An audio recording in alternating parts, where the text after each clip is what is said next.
But 3 hour meeting, and we sat down and we just strategized. Okay, what is it that you're good at? What is it that you do that you never get tired of? I can be in a store 3 hours, not even tired, just searching for stuff for clients, for myself, whatever.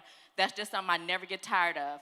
I would say to search for that thing in you that awakens you, you know, that thing you never get tired of, that thing that just uplifts you, you know, and you will see it uplift others as well. So think about that thing that people come to you and say, you know what, you should, or I see this, or whatnot, because we may be thinking of it as just a hobby instead of a potential, what I want to say, generational curse breaker, or a potential shift the financial stability of my family, you know. So that's what I would say for me. Just looking inside of me and saying, what is my gifting? What is it? Your gift will make way for you. Oh, that's the truth. Right? Yeah. Yeah, and I'll Okay, add go to ahead. it. Part of it, and part of what I do is putting systems behind the gifts and the ideas, because the gift and the willingness and the fortitude to just figure it out is one thing, but you also need a systematic way to execute it, ongoing, that can go beyond you.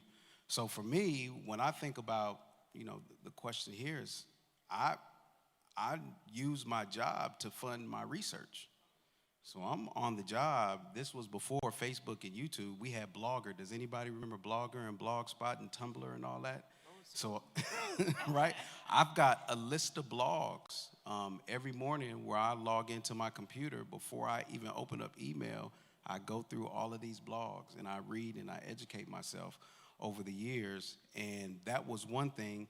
And then later on, when I was working with the startups, I intentionally put myself in a position where the company that I was working for, I could use what I was learning at that company for the business that I wanted to build. So now, everything I do for the company, I say, wait a minute, we just sent an email with this subject line. It had this open rate, and it made $10,000. I'm about to take that same email, put it in my email system, and send it to my people. Did I generate 10,000? No, but I'll generate 1,500. So I'll start to take what I learned was working and just literally do it. So my thing is keep laying the bricks. Every day I laid a brick, and before you know it, it's a whole story behind the second startup. When they fired me thinking that I was gonna be in a tent, not knowing I had been laying bricks for years. I walked into a fully furnished house. So they're thinking, oh, we got him. We'll take away his salary and he'll be out begging to come back. I was like, no, I'm good, because I've been building and putting these bricks down every single day. So Foundation building is super important. And I concur, right? When I first started my first business called Sire, it was built to empower and to encourage Black people.